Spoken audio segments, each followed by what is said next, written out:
Okay, so here's a little bit of a lower body mobility, specifically focusing on the hips routine for you. So we're going to start by doing some 1990s. So you're going to bend your knees at a right angle and just sort of flip back and forth, trying to keep your seat bones or your butt on the floor and pushing the knees towards the floor. You can do this dynamically, so keep moving as you do it. Excuse me, flipping back and forth, just trying to warm those hips up a little bit, just like so. Keep it going till they start to feel a little bit loose and a bit more flexible. Then we're going to take a more static stance, so we're going to move the knees over to one side and just lean forwards over the front leg. So notice that my back is staying quite straight here. So this is an alternative where I've rounded my back, but actually we want to try and keep it straight like so, and really feel, you'll probably feel a stretch in, it will be my left butt cheek here. Interrupted by another gym goer there. He was quite keen to get involved in the video. I think he says something later on, so that's always fun. So here again, just leaning forwards. You want to hold this for about 30 seconds or so, feeling the hips open up.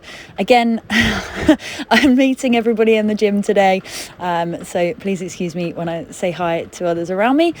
Okay, so leaning forwards. Now we're going to sit back and feel a bit more of a stretch. This will change the stretch a little bit more. You might feel it in the hip flexors as opposed to the butt cheeks. So in this case, it would probably be in my right hip flexor, the leg, the back leg, the leg closest to me. And sort of wiggle around a little bit, but sit with it. Try and keep those seat bones or butt cheeks on the floor. Now we're going to flip over to the other side now, and as before, I'm going to start leaning forwards in a moment, just having to explain why I'm filming. Quite difficult sometimes in a public gym. So I'm just getting comfy in this position. As you can see, my left hip is a little bit less, my right hip is a little bit less flexible, so I'm having a bit more trouble here. But leaning forwards, bending from the hips, not rounding the back, and just feeling that stretch in the right butt cheek here. You'll probably feel a little bit of tightness in the other hip as well. Just trying to having to have a conversation with another gym goer. So again, about 30 seconds in this position. As you can see, I can't lean quite as far forwards on this side. It's normal to have one hip a little bit tighter than the other. And you can sort of push on the knee a little bit, but just not too much, just to increase the stretch a bit if you feel. And then we're going to lean back again, changing that stretch, feeling it a bit more in the hip flexors. So it's a little bit different now. Again, about 30 seconds here, or until it starts to feel a bit sort of looser and a bit more comfortable. Still holding it. Okay, now flipping back over to the other side, and we're going to do some ankle raises. Don't worry if you can't get your ankle or your foot very far off the floor at all. That's absolutely fine. So at the moment I'm doing 5 on each side, even if you just get it to lose contact a little bit. This is really good for the sort of knee rotation. As you do it, do try and stay seated. Don't sort of come up off the floor. And just see how you can get on. Keep it going. That's another 5 on each side. And we're going to do one more round of that. See how my range has already increased just by practicing a little bit. To make it harder, you can lift your hands so you have nothing to balance on. It causes you to stabilize a little bit more. Okay, so that's 3 rounds of 5 on each side. Now I'm just leaning forwards, pulling on my toes again just to loosen up a little bit. Again, bending at the hips.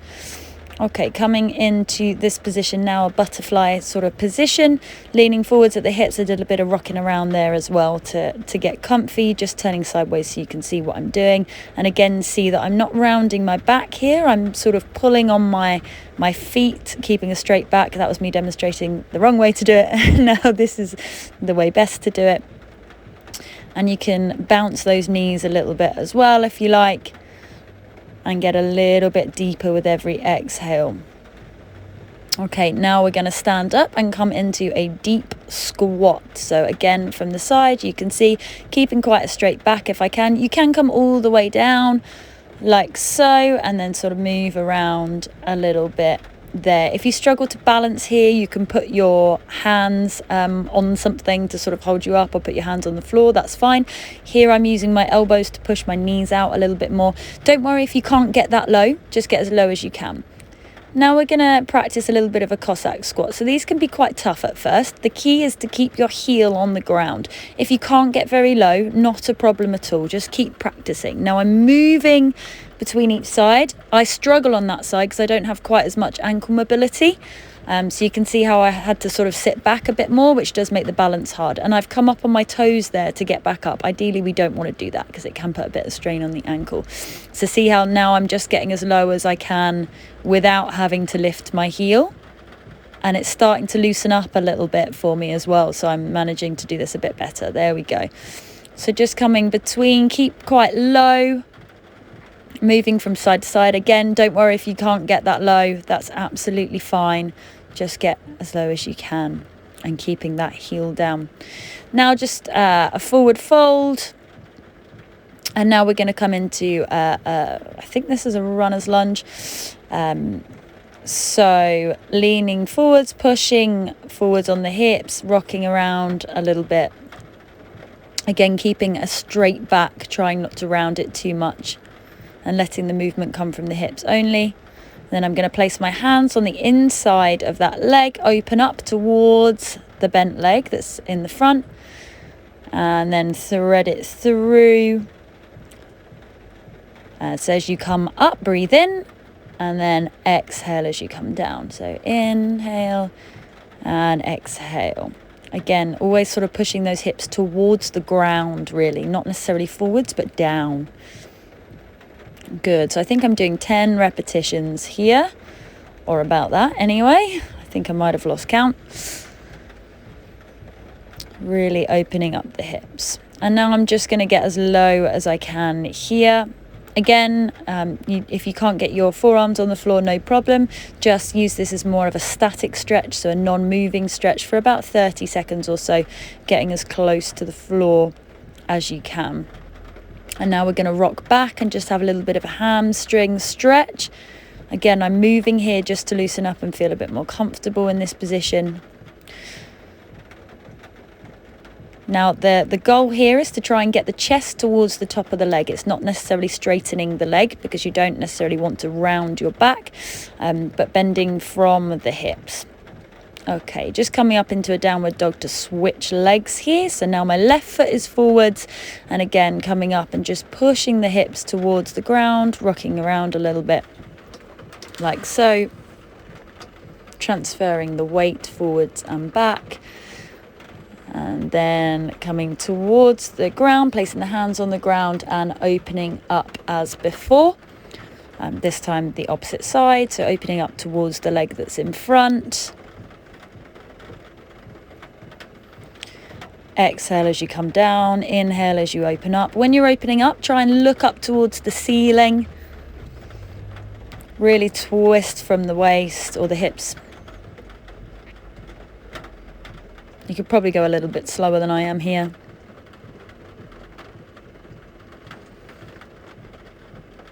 Keep those hips pushing down towards the ground.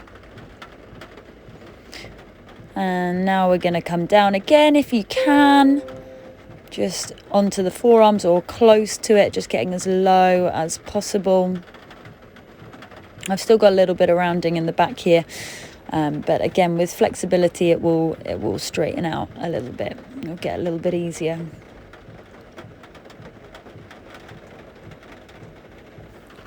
Excuse me. Okay. Now coming back up and pushing my hips back to take a bit more of a hamstring stretch. So again, trying to get the chest close to the top of the leg. Doesn't matter if the leg is bent. Rocking around to get comfy and loosen up, and then just folding forwards. Stretching that hamstring out. You'll feel it when you do it. A bent leg is still stretching the hamstring. If you straighten the leg, it just incorporates the calf a little bit more. It's best to keep it bent until you can bring your chest to the top of the leg. Okay, doing some hip circles now. So nice straight flat back, tabletop position, shoulders over the wrists, hips over the knees, and just drawing circles with the knee now. So I've done 5 forwards and 5 back. Just getting out of the way for this lovely gentleman. He's doing a little wave there, but he was kind of outside of the camera. And now we're going to switch over to the other leg. So drawing circles with that knee. And then going the other way, so coming forwards.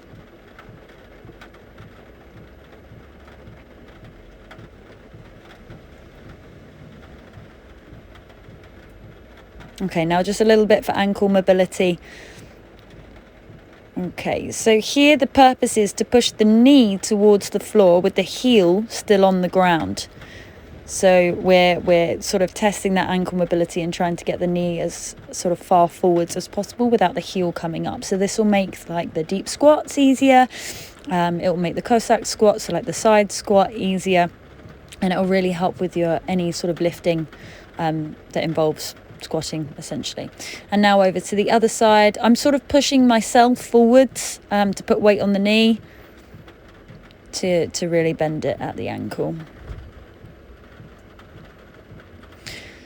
Okay, so again, just holding about 30 seconds or so if you do struggle with any ankle mobility.